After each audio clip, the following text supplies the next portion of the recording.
Okay, so first off, welcome to my Affliction guide.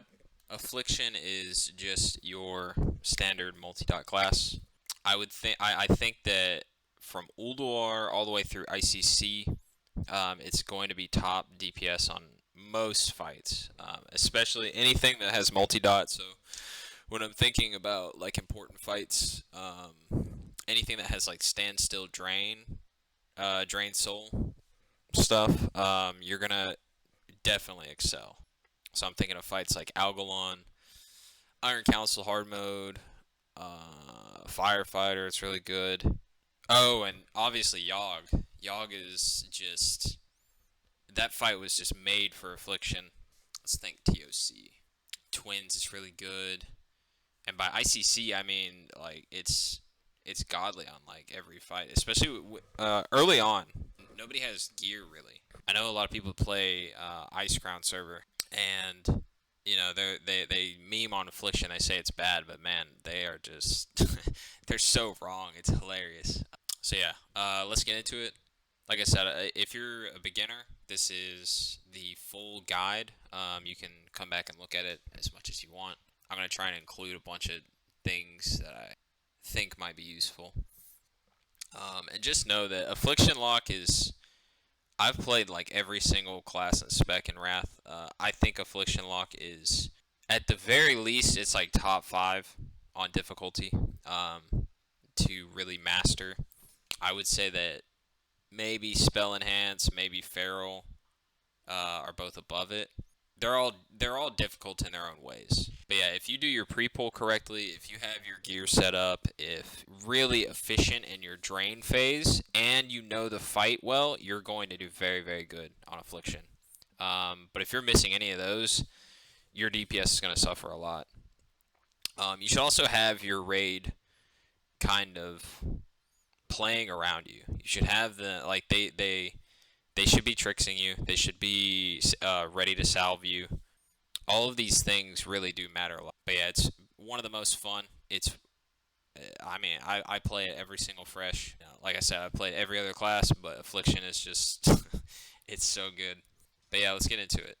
So here are the spells. Here's your Corruption. This is the most important dot that you're ever, that is in your rotation.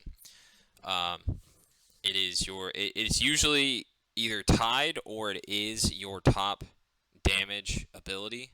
The next highest would be Shadow Bolt, and you're literally just spamming Shadow Bolt most of the fight.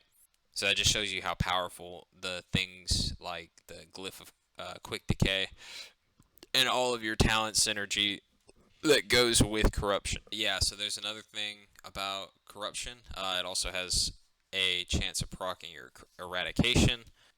It is also a single target increase if you were to put it on a second target. So let's say, for example, on Globulus, let's say that it also procs Shadow Trance, which is a free Shadow Bolt, basically. Let's say that you're doing Globulus, and you're blasting the boss, right? And he spawns his little slime. If you put a Corruption on that, and the Corruption ticks enough, usually, like, I think it's like 3 ticks. 3 ticks is where it's worth a global. 2 or 3 ticks is fine. It's going to be more DPS on Globulus, specifically just because you put that Corruption up and you gave yourself that chance of an Eradication or of getting a Shadow Trance proc, just because of how good Eradication is. But yeah, that's Corruption. What else? So yeah, your second most powerful is going to be Unstable Affliction. Unstable Affliction is another ability that you can use when you're multi-dotting. Again, whenever you're multi-dotting, it depends completely on how long your targets are going to be alive. If your target is only going to, if your secondary target, is only going to be alive for 5 seconds, there's no point putting an Unstable Affliction on it. Unstable Affliction is just not going to tick enough. You're probably better off just putting a Corruption on it and then blasting your main target. Okay, so the general rule of thumb with your Unstable Affliction is if it is going to at least 4 times, the max amount of ticks is 5. So if it ticks at least 4 of those times, then it was worth putting that up. The dot itself lasts 15 seconds, so you have to think, okay, is this dot going to last 12 seconds? If it's not, then you were probably better off either just blasting your main target or just shadow bolting on the secondary target to refresh your corruption and get a shadow embrace on that second target. A good example of this is like XT hard mode in ulduar. So yeah, that's unstable affliction. It does crit, so it does benefit from your crit chance. It also is going to benefit from your meta gem, but it does not benefit from haste. Oh yeah, and in tier 10, it's really, it gets even better. Okay, so it gets even better in ICC because if you read that 4-piece set bonus, each time your unstable affliction ticks, you have a small chance to get 10% extra damage done for 10 seconds. That is massive, and you can also snapshot it with your tricks, or snapshot it with your corruption. By the time ICC comes around, you definitely need to get used to good, efficient, unstable affliction casts. It's still really good until then, but it especially starts shining in ICC. Yeah, Curse of Agony. This deserves a thorough talking about. So, Curse of Agony is it is 24 seconds. So, and it's not like every other dot. Every other dot is it's a static damage. So like with a chance to crit. So what I mean by that is whenever you cast a corruption, it is going to do X amount of damage over time. It is just every single tick is an average of that, basically.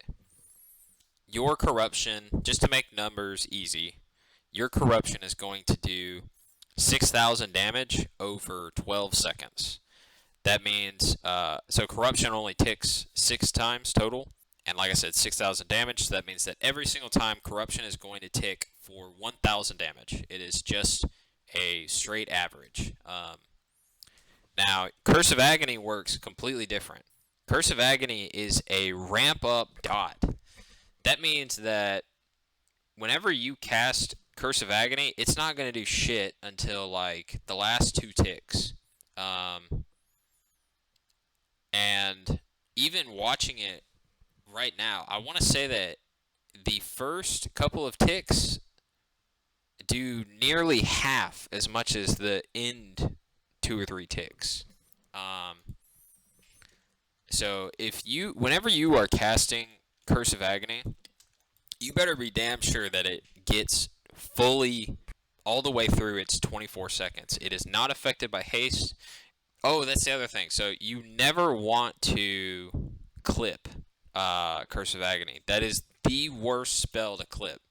You can clip a bunch of other stuff, and it's not too bad, but if you clip your Curse of Agony, that is just like, you are hard griefing, because that last tick would have done the most damage, and you just clipped over it. You wasted a global. You clipped over it and got rid of the highest damage part of it. So never clip your Curse of Agony. Last spell is going to be, or not last spell, but another spell is going to be your Haunt. Okay, so the way Haunt works is it is going to do a direct amount of damage that is pretty close to a Shadow Bolt. But it's also going to do some other things. Whenever you're casting, or whenever you cast Haunt, it is going to apply a Shadow Embrace. Now, your Shadow Bolt does this as well, but it is super important that you're refreshing this Shadow Embrace all the way to 3 stacks. But the main thing that Haunt does is it improves your damage over time effects by 20%. And it's actually more than 20%. It's 23 when you have the correct glyph in. And another thing is that your Drained Soul is considered a dot. So you have to think, okay, what exactly is this tooltip saying? This is saying that when this buff is up, your corruption your Unstable Affliction, your Curse of Agony, your Drained Soul, because that's considered a dot. All of those abilities are going to do 23% more. That is massive. So it's very, very important. It also, another honorable mention of Haunt is that it's going to heal you. It's really good to, let's say, XT hard mode, your whole raid's getting blasted by the tantrum or whatever. You can line up a Haunt with, like, the tantrum timing. Not everything about bringing an Affliction Lock is about pure damage or pure execute or anything like that. A lot of the time, you're bringing an Affliction Lock because they're tanky. They're not going to die as easily. They have a ton of self-healing. They have, there's even specs that you can go where you're able to pick up more tankiness by going like Soul Link or something like that. But yeah, that's Haunt. So another ability is Shadow Bolt. So how does Shadow Bolt get incorporated in the Affliction Lock repertoire? It is a filler ability. It's going to be your second highest damage most of the time. There are exceptions where it'll be Corruption and then Drained Soul, but generally Shadow Bolt is your second highest total damage, right next to Corruption. So there's really nothing different about Shadow Bolt or interesting, or there's just nothing really to say about Shadow Bolt. It works exactly the same as it used to. So another thing to note about Shadow Bolt is that it also puts up the 5% crit buff for your raid. This shares with a Mage's Scorch and probably something else that I can't think of right now. But this is the only reason that you would open onto a boss with Shadow Bolt, is specifically for this percentage of crit. Because it's important that you have this up for whenever you use your Corruption. So yeah, next ability is your Drained Soul. Drained Soul is just, it is the best execute in the game. It is the hardest to master. I'm actually going to have an entire video specifically on how you should clip your own Drained Soul, how you should play the Drain phase. Drain phase on an Affliction Lock is one of the most important things when it comes to improving your damage and really separating yourself from being an average Warlock to being excellent. It's really, really important that you're tracking all your different buffs and externals that you could possibly get, and kind of having a mental understanding of these buffs and how they affect your Drained Soul to have it be the best that it can be. So some little things about Drained Soul: you can only use it at sub 25%. It counts as a dot, so you need to make sure that you don't lose your 3 stacks. This ability right here, Shadow Embrace. Like I said earlier, it also benefits from Haunt. Haunt is your 23% extra shadow damage there. Yeah, so I guess we can talk about Life Tap real quick. So yeah, in Wrath of the Lich King, you use something called Glyphs, and Glyph of Life Tap basically makes it to where your spirit gives you spell power. So how does that look? So basically the difference between having this Life Tap glyph up or not is what, like a massive amount of spell power. Obviously you're going to have way more spirit in a raid, so it's probably equivalent to like 200 or 300. So you definitely want to make sure that you don't lose it. It also has different interactions with different tier sets. So like, for example, in tier 7 you get an extra 300 spirits, so that's another 100 spell power, so it's even better in tier 7. But yeah, it's just your cookie cutter, your life tapping for mana. Not that complicated. So yeah, let's go over Eradication. Eradication is a new thing in Wrath. Basically, whenever your Corruption ticks, you're going to have a small chance of increasing your haste by 20%. But yeah. And then lastly is your Seed of Corruption. this works exactly the same as it did in TBC. It's just it blows up and it does some damage. This is your staple AoE. Does a lot of damage, that's for sure. It's also considered a dot, so it also benefits from some of these plus shadow damage amplifying talents. One thing that people mess up a lot is you have to make sure that you are seeding a different target, because if you seed on this target, it overrides your corruption. So if you think about that and how that's bad, in Wrath, you are snapshotting your corruption, so it's really important not to lose this corruption just because you want to AoE for a couple seconds. So yeah, that's kind of it for the abilities. Okay, so this is the part about professions. So the two best professions are tailoring and engineering. There's just nothing even close to these two. People are going to say, oh, jewel crafting gives you static, blah, blah, blah, epic gems, yada, yada, yada. No.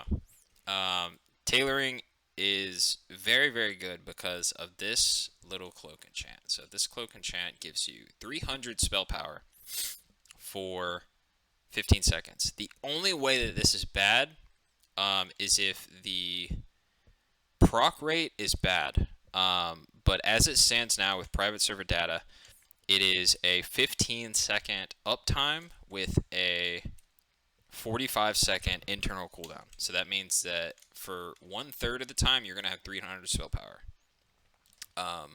AKA, that is nearly, what is that, like 100 static, basically.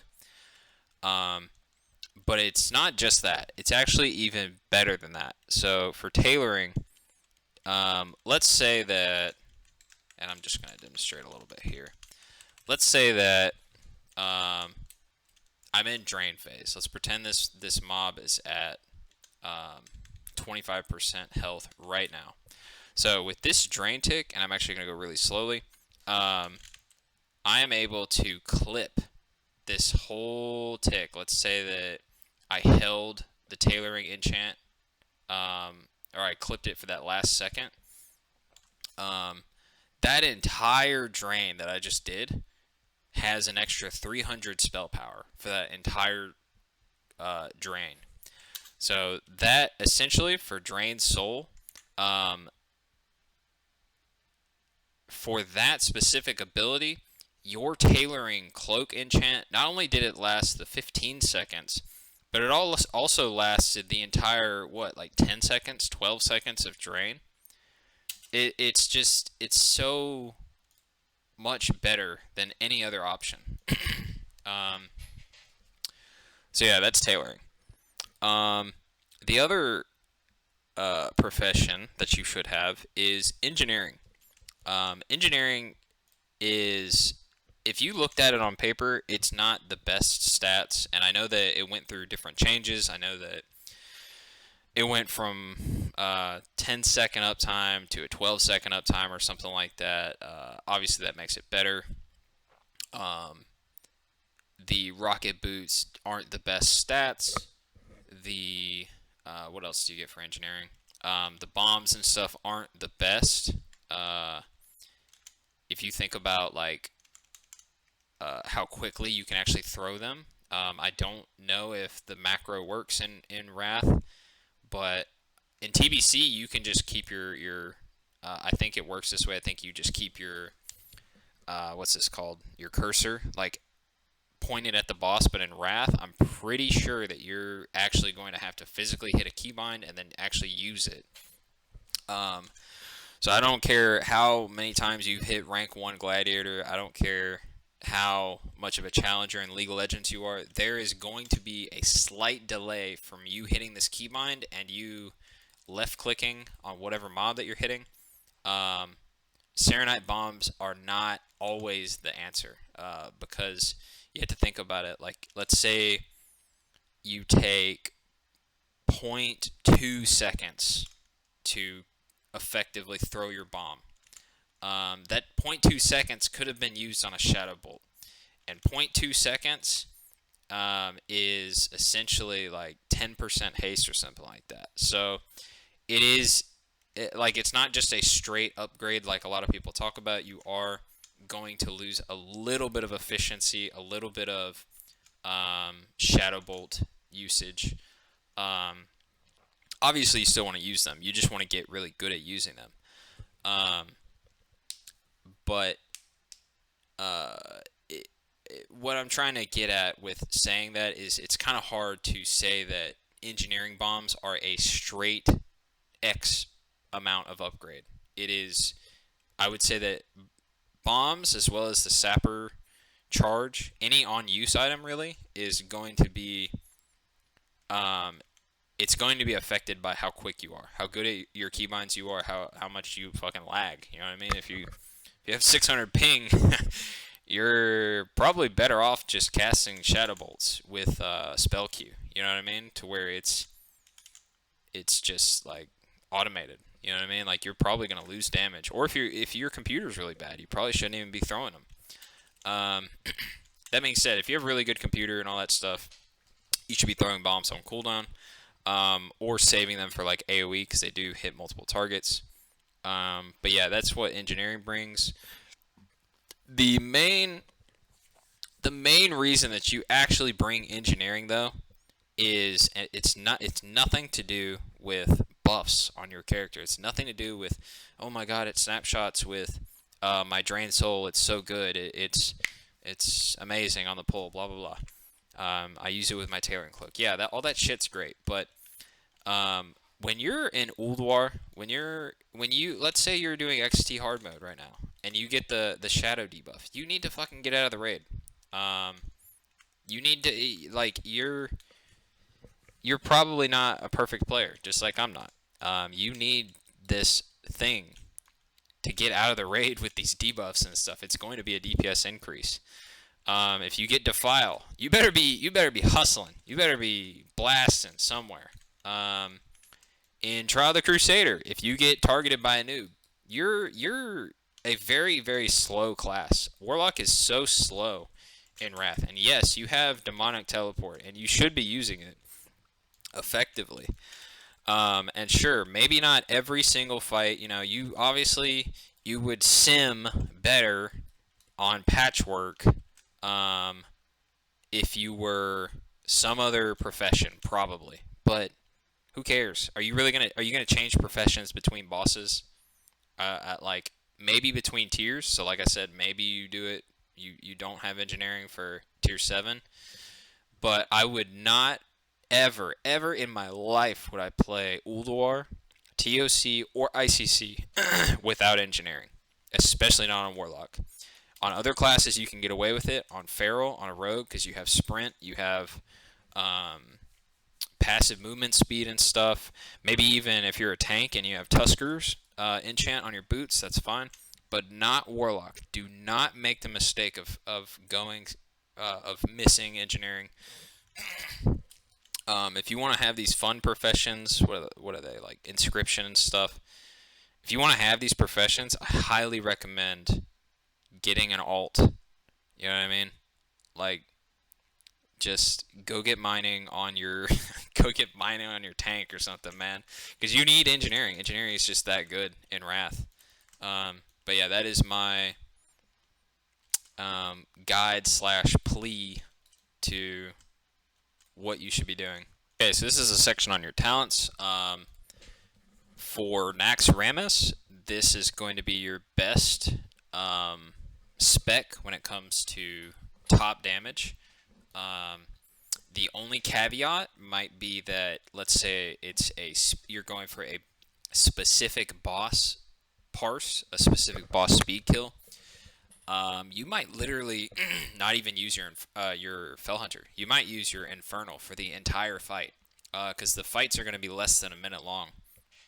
So you wouldn't even spec this. You wouldn't even use Fell Hunter at all.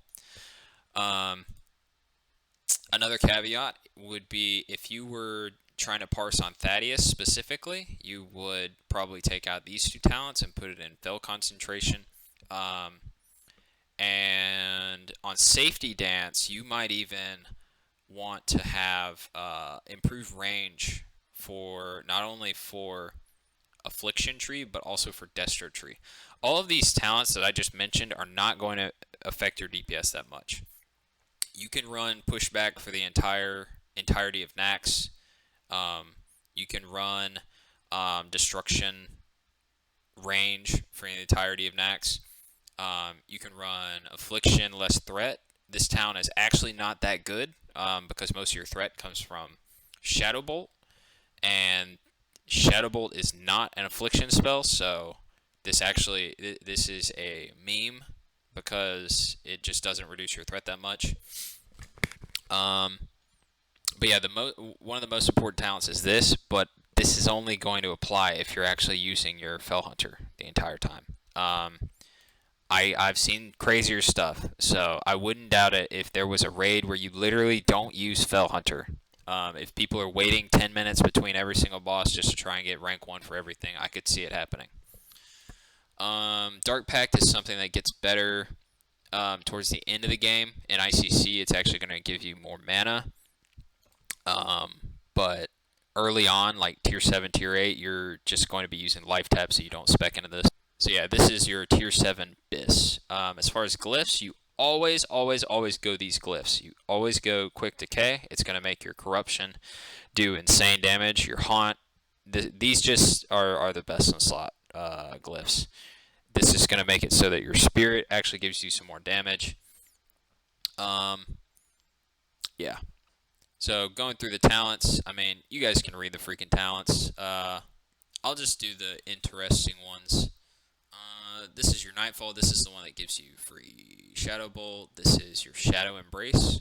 It stacks up to 3 times. Going to make all your dots do a lot.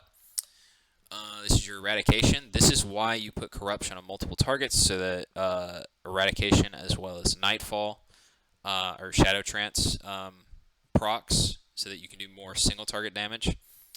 What else? Oh, this makes it so all your dots start critting.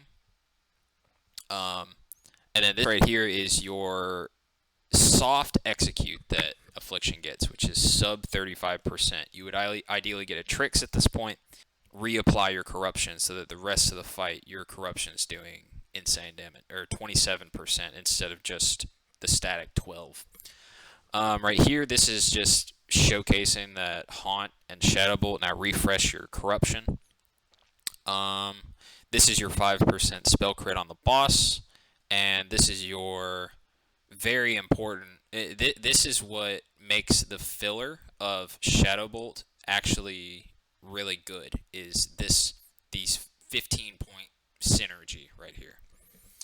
But yeah, this is the talent that I would use for Nax. For Ulduar, I'm not even gonna do it. For Ulduar, I would do the only variation that I would have for Ulduar would be. Let me just do it really quickly. I would definitely run pushback in Ulduar. I would run this. And all of these are just the standard talents.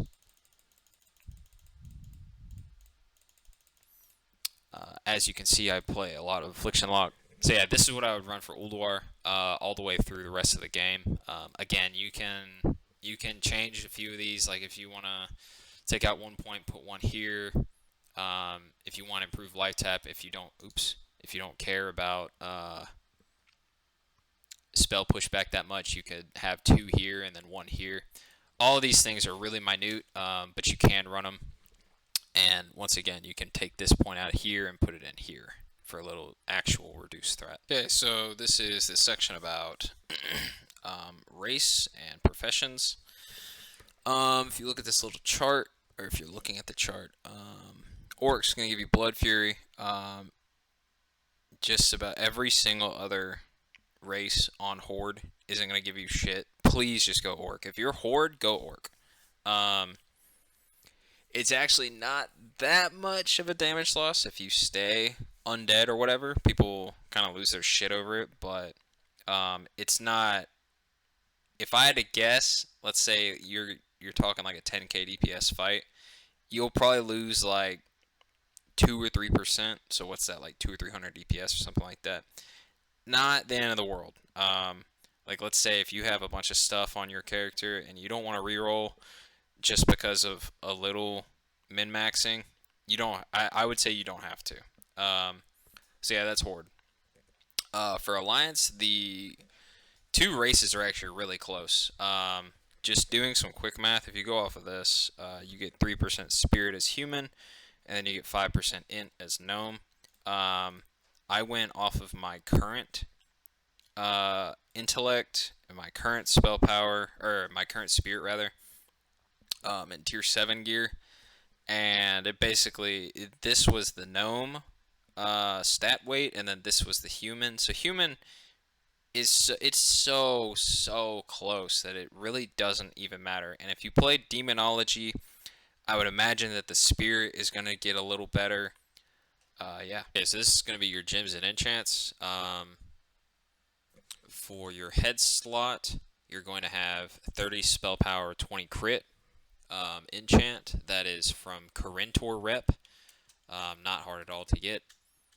Your meta gem is always going to be Chaotic Skyflare Diamond, which means that you need 2 blue gems. The thing that people don't realize about Wrath is that you can have a purple gem, and I don't know if it works like this in TBC, but you can have a purple gem or a green gem to fill those 2 blue gem slots. So I'll show those two pretty soon. You've also got these little socket bonuses, so you have to always pay attention to that. But yeah, as far as gemming, in this slot, I would always use a Reckless, because you're going to get 9 spell power and then 16 haste rating, just from using an orange gem instead of just a straight yellow. So here is my blue gem, one of my blue gems, which is actually purple.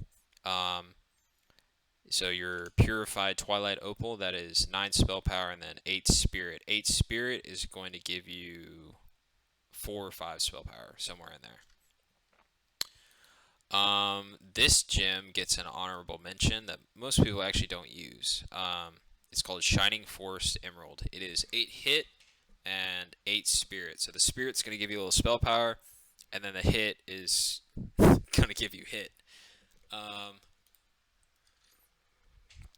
Let's go back up to the shoulders. Your shoulders are going to have the Sons of Hodir Reputation enchant. That is 24 spell power, 15 crit.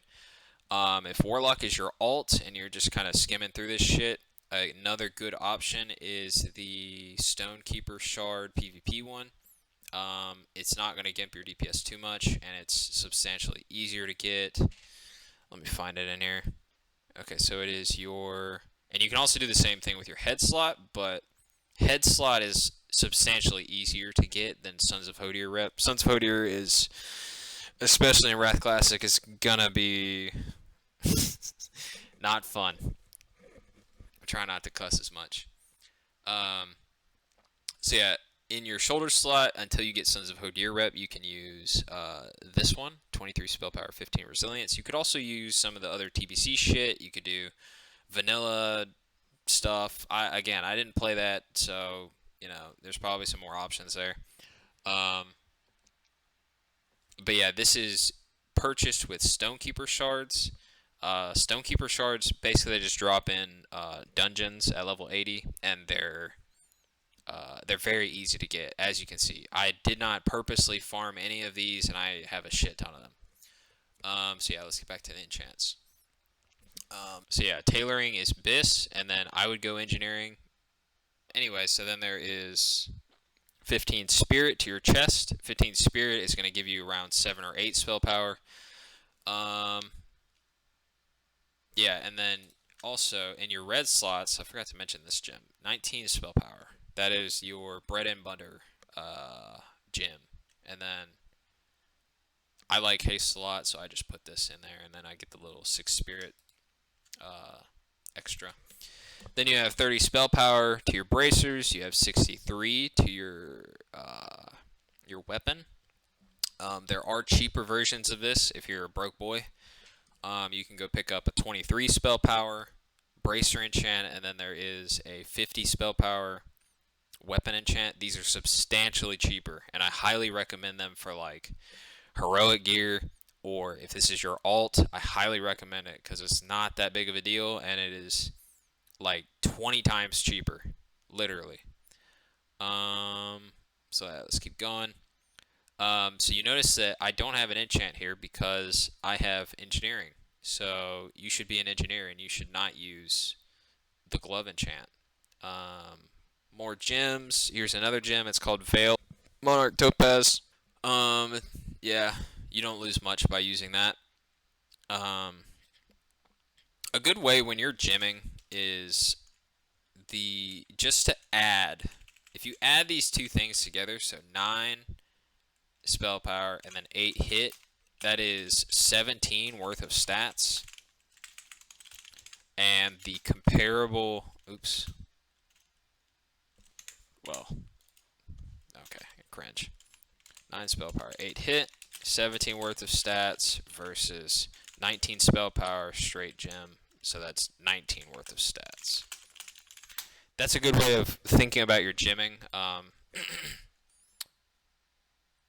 So, as you can see here, because of the socket bonus, I actually pick up 12 hit, and then I pick up 9 spell power, so that is 21 of stats versus 19 spell power straight. So yeah, and then here, same thing, 9 spell power and then 8 haste, plus the 6 haste from the socket bonus. That is 14, that's 23 of stats. So you definitely want to have an orange gem in that bottom one. This enchant is your leg enchant. It is also from tailoring. You can also go buy it on the auction house, but that would be very unintelligent because you get this one for free. It's called Sanctified Spell Thread. It's literally the exact same as the one that's on the auction house. Don't buy that. I did that for quite a while. Don't do that. It's dumb. And then finally here, the best thing about Wrath is Rocket Boots. Rocket Boots is just go engineering. But yeah, that is gems and enchants. Let's get into consumables, because there's a lot of them. Consumables, I'm actually missing one of them. It's called Goblin Sapper Charge or something like that. It's basically a better form of this, but I'm just too lazy to go do the engineering quest for it. It's going to be that specific, so Goblin Sapper Charge is going to be better than your bombs, but it's going to be a longer cooldown, so ideally you do that last. So you, like, let's say it's a 3-minute fight. This is a 1-minute cooldown, so you would do these little bombs for the first 3, and then for your final bomb, you would use your Goblin Sapper Charge. I imagine in speedruns you're going to want it because, you know, there's a lot of trash or whatever. Anyway, so more consumables. So you have your Serenite Bombs here. You have your Goblin Sapper Charge that I just mentioned. You have your Hit Food, which you can use this if you need to be, if you're a little under hit rating cap. It is not that much worse than just using a Fish Feast, because Fish Feast is 46 spell power and then a bunch of attack power. The attack power does not scale with your pet. It is only the spell power. And if you were to look at gemming, so the comparison to 40 hit versus 46 spell power food is a close comparison to the 16 hit gem versus the 19 spell power gem. And it's basically 3 times this. So if you were to look at it this way, it is not, like, you might lose like 1 spell power. There are times where it's actually better to go under hit cap, and I'm talking about like the beginning of the server. It's better to go under the hit cap and maybe get a better piece of gear than it is to focus so much on getting perfect 289 rather. When you could go 249 instead and still be hit capped and be wearing some other nice piece of gear instead. Other consumables is going to be your Potion of Wild Magic. It's going to be your Spice Mammoth treats. It says requires level 70. I don't know if this is level 70 stuff, but yeah, this is best in slot for Wrath too. I think this thing works for Wrath too, but I think that someone else in your party is gonna have to do it. It's just this shitty trinket, but it has this on use where it gives spell power to everybody. Um, so yeah, you're definitely gonna want to make your healers wear this, or beg them to rather. You have your Savory Deviate Delight, very important, and then you have Potion of Speed. This is going to be used in Execute just every single time, and then sometimes you're going to use it on Pull, but I'll get into that later. And then your Flask. Your Flask is always going to be Frostmourne Flask, which is Cell Power, and honorable mention from Flamecap. If you want to watch this demonstration, Flamecap does increase your damage as an Affliction Lock. This might be a private server meme, but I guess we'll know in beta. So I want you to watch these stats before I use Flamecap and after. So I'm using it now, and boom. Gave my buddy, what's his name? Kickin'. My buddy Kickin' has some nice attack power now. Yeah, there's no other consumables unless you consider like Hellstone or some shit, but there's also Armor Pot. Armor Pot is another one. Okay, so this is the part of the video where I talk about how you should open. Mainly Haste Pot versus Wild Magic Potion. So if you go and look at what they both do, the Wild Magic Potion is going to give you crit as well as spell power, and then the Potion of Speed is just going to give you a flat 500 haste. Now, if you're looking at just straight stat, if you're looking at straight stat-wise, 500 haste is going to be better than 200 spell power and, what is it, like 3% crit or whatever. It's going to be substantially better. However, if you have watched my snapshotting corruption video, you'll know that corruption actually only snapshots crit. So it's very important on a longer fight to be opening with Wild Magic Potion. And again, the fight length has to be long enough for it to matter, because you have to get enough total corruption ticks on that fight in order for the crit chance to outweigh the 500 haste. So in Nax, for example, if it's a 30-second fight, it literally doesn't matter. I would probably run Potion of Speed for most of the fights. Let's say even if you snapshotted another 20% crit on your corruption in Nax on a 30-second fight, it wouldn't matter. You might, like, once every 3 times that you pull that same boss, would you actually get an extra corruption crit? So, long and complicated version, if it is a long fight where you can maintain that same corruption, the one with tricks, and you can keep the crit from Wild Magic, then you should open with Wild Magic. It especially gets a special mention on fights where you are bloodlusting on the pull. Then you should be using Wild Magic. If it is a fight, so here's an example of that. So you see here, I am, the boss is about to be pulled. Let me go a little forward. Okay, cool. So, as you can see here, I'm life tapping pre-pull. I'm using Wild Magic. This is giving my corruption crit. As soon as I get this tricks, I'm going to use corruption. I actually used it a little early there because he took fucking forever to give me my tricks. So I have to recast corruption. Now I do that, and I have improved crit. I have the spell crit from the Shadow Bolt that landed. I have his tricks, and then I have that Wild Magic. And I'm going to maintain that same corruption for the entire 3.5 minutes. That is when it's worth it. Now, go watch this video, by the way. It's a gamer pull. Let me show you an example. So this is an example of where, so this is XT hard mode in Ulduar, the second, well, hopefully second boss. This is where you would open with Potion of Speed, because, and I'll show you why. On on this fight, okay, so you see I open with Potion of Speed. I get my big Shadow Bolt. I get all my stuff up. He gives me my tricks, I think, sometime today. Okay, so he gives me my tricks.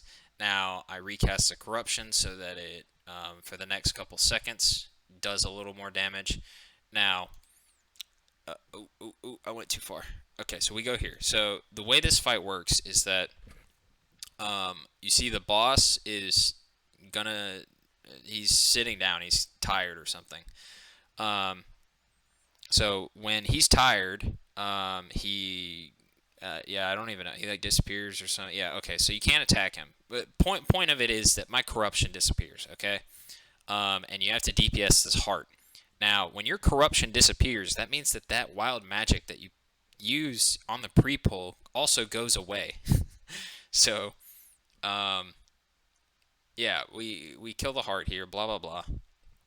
At this point, you might think, well, you could just wild magic here and then get your improved corruption up here. No, you don't want to do that because it's still going to be better if you go all the way to the end here, especially in Wrath Classic.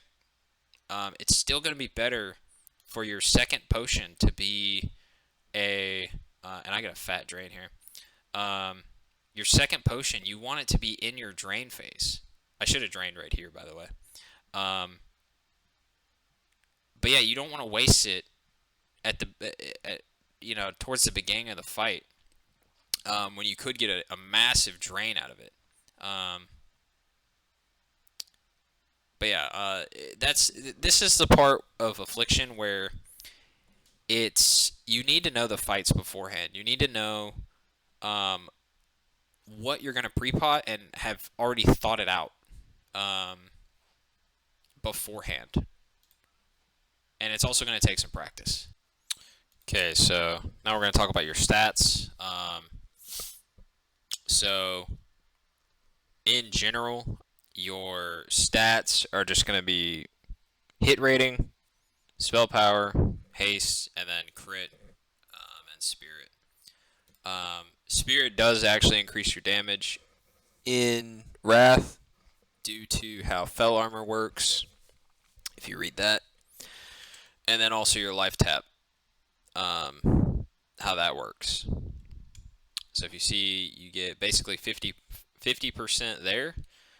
You're also going to have King's buff, which is another 10%. So each point of spirit is worth 0.55 spell power.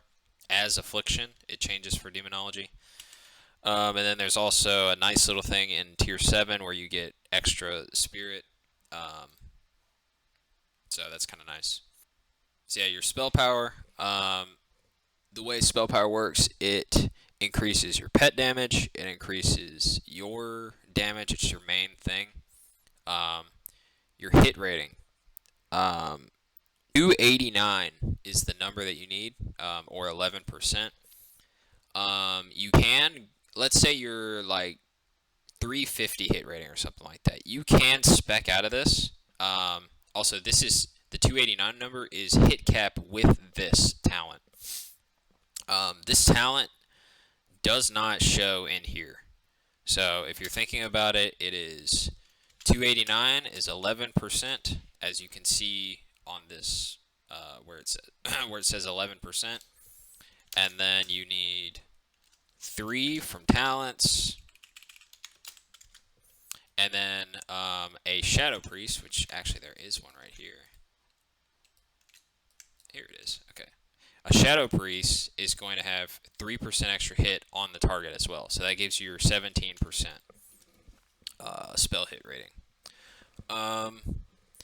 Obviously, this is going to change if you're playing like Alliance. You would need 1% hit less. I actually don't recommend just about, maybe an ICC. An ICC, maybe you can spec out of this, but for the most part, this is like, you don't really benefit from anything else in these talents. Like the pushback is really good, but you would trade like your life tap for it. Even agony. Like this talent seems good, but it's really kind of trash. Same for this. You can easily put those 3 talents into there. So really losing 1% hit and then 2% mana cost reduction isn't that nice.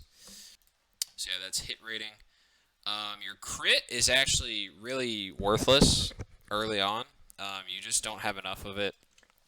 But by, I would say, like late TOC, it starts becoming a pretty decent stat. Obviously, every bit of crit is going to improve your damage, and you're gonna snapshot with it. Your corruption is gonna snapshot that. But like I said, you just don't have enough until like maybe late tier 8, but definitely by late tier 9, you have enough crit. You have just the way that your gear path is going to roll into tier 9. Yeah. So early on, Haste is really king. For the entire game, Haste is king, but crit starts coming online around tier 9. And I would say that Spirit is about equal to crit pretty early in the game. But yeah, Haste. Let's talk about Haste. Haste is one of the most, man, it is so good. It is very close, if not, I argue that it is just about equal to spell power. The only thing about Haste that kind of deters me from just straight up gymming it is that it doesn't affect your pet damage, and your pet does like close, I think it's like 10 to 15% total damage. So yeah, you don't want to just stack Haste. I think you get way more benefit out of stacking spell power, but it's certainly better than crit, and it is really, really good. And it's really important that you have a lot of it. What other stats are there?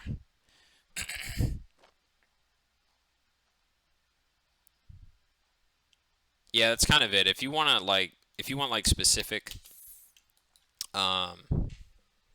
stat stuff, like, you know, it's 26% is 1% haste or whatever, then you're going to have to check the guide in the description.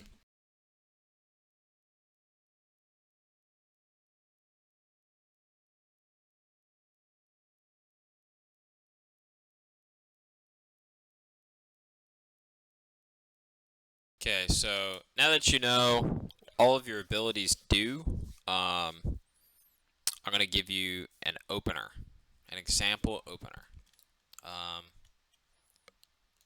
So you would life tap Prepot, you would potion of wild magic, you'd send your pet in,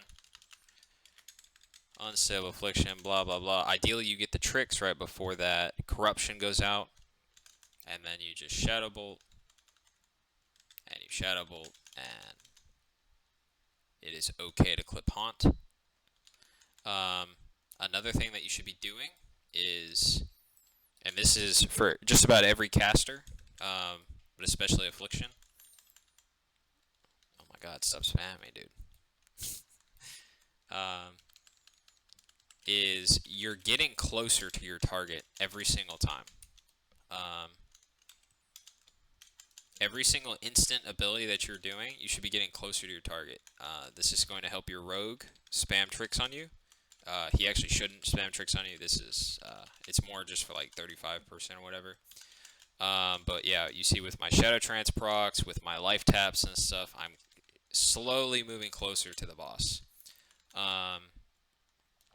This is ideal for, like I said, getting tricks at 35% and at 25%, because you don't want your rogue going all over Africa just to give you a buff. You know what I mean?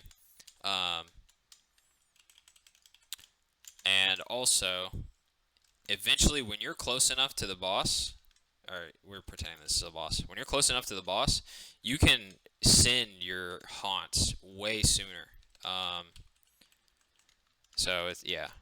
So like right here, sometimes you'll be able to get an extra Shadow Bolt in, basically. Most important thing, again, you can clip your haunt. It changes nothing.